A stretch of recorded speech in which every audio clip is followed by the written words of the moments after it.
محترم سامعین کرام، السلام علیکم ورحمۃ اللہ وبرکاتہ۔ سب سے پہلے درود شریف، اللہم صلی علی محمد وعلی آل محمد کما صلیت علی ابراہیم وعلی آل ابراہیم انک حمید مجید۔ اللہم بارک علی محمد وعلی آل محمد کما بارکت علی ابراہیم وعلی آل ابراہیم انک حمید مجید۔ رب اشرح لی صدری ویسر لی امری واحلل عقدۃ من لسانی یفقہوا قولی۔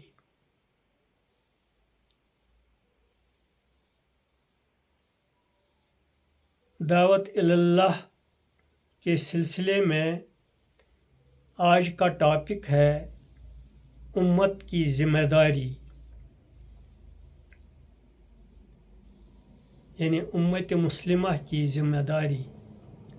قرآن کی سورۃ الانعام میں ارشاد ہوا ہے، تم پوچھو کہ سب سے بڑا گواہ کون ہے؟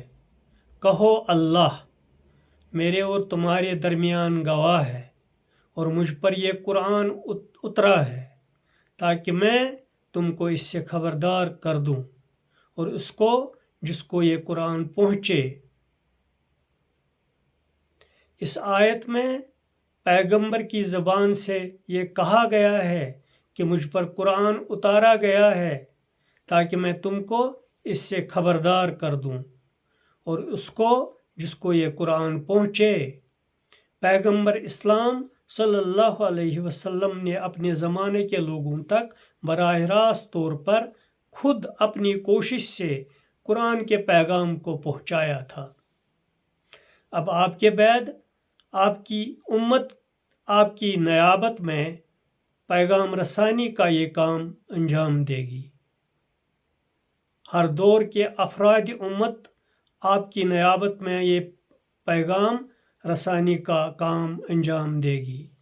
ہر دور کے افراد امت اپنے زمانے کی انسانی نسلوں کے سامنے قرآن کی تبلیغ کا یہ کام انجام دیتے رہیں گے یہاں تک کہ قیامت آ جائے۔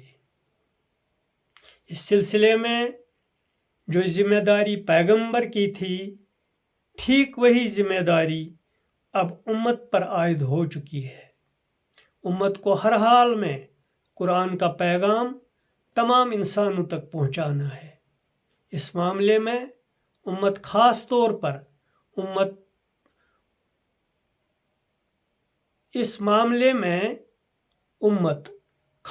پر امت کے علماء کو اس آخری حد تک جا کر یہ ثبوت دینا ہے کہ وہ عام انسانوں کی ہدایت کے حریص بن گئے ہیں۔ انہیں اپنے آپ کو اس کام میں اتنا زیادہ شامل کرنا ہے کہ بظاہر محسوس ہونے لگے کہ شاید وہ اس کوشش میں اپنے آپ کو ہلاک کر ڈالیں گے۔ تبلیغ عام کی یہ ذمہ داری جو امت مسلمہ پر ڈالی گئی ہے، اس کی حیثیت اختیاری عمل کی نہیں ہے کہ چاہے اس کو کیا جائے یا اس کو چھوڑ دیا جائے۔ یہ ایک ایسی ذمہ داری ہے جس کو ہر حال میں ادا کرنا ہے۔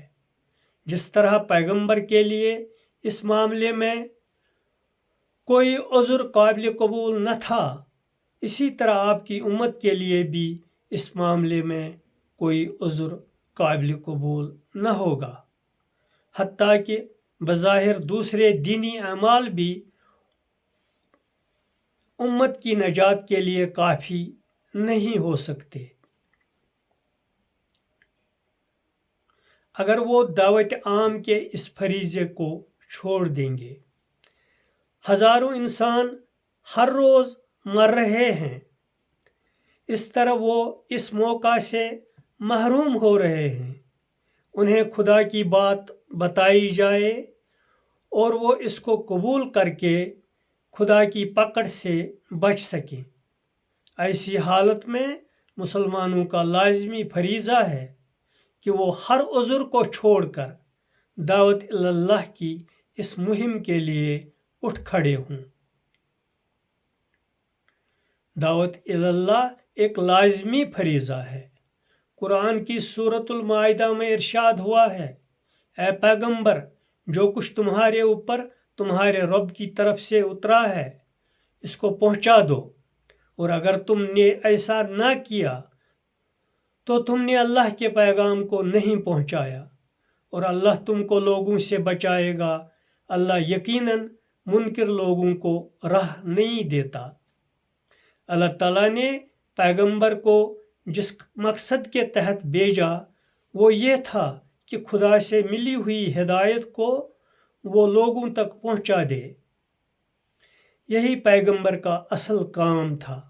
پیغمبر اگر یہ کام نہ کرے، یعنی جو پیغام اسے دوسروں تک پہنچانا ہے وہ اس کو نہ پہنچائے، تو گویا اس نے اپنی مشن کی تکمیل نہ کی۔ ختم نبوت کے بعد امت محمدی مقام نبوت پر ہے، یعنی اس کو وہی کام انجام دینا ہے جو پیغمبر نے اپنے زمانے میں انجام دیا تھا۔ اس سے معلوم ہوا کہ خود پیغمبر کی طرح امت محمدی ہونا تمام تر اس بات پر موقوف ہے کہ وہ پیغمبر کی نیابت میں خدا کے پیغام کی تبلیغ کا کام کرے۔ وہ ہر زمانے کے انسانوں تک خدا کے دین کو اس کی بے آمیز صورت میں پہنچاتی رہے۔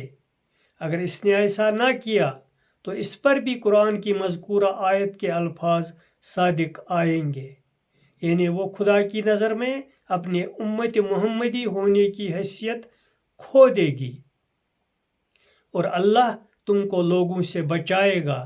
اس کا مطلب دوسرے الفاظ میں یہ ہے کہ اس معاملے میں تمہیں کسی بھی عذر کو عذر نہیں بنانا ہے۔ اس معاملے میں تمہارا ہر عذر اللہ کے یہاں غیر مقبول ہے۔ تم کو صرف یہ کرنا ہے کہ ہر ممکن یا غیر ممکن عذر کو خدا کے کھانے میں ڈال دو، اور یہ کرنا ہے، اور دعوت کے عمل میں اپنے آپ کو لگا دو۔ اس معاملے میں دوسرا کوئی بھی راستہ اہل ایمان کے لیے جائز نہیں ہے۔ وآخر الدعوانا ان الحمد للہ رب العالمین وباللہ توفیق۔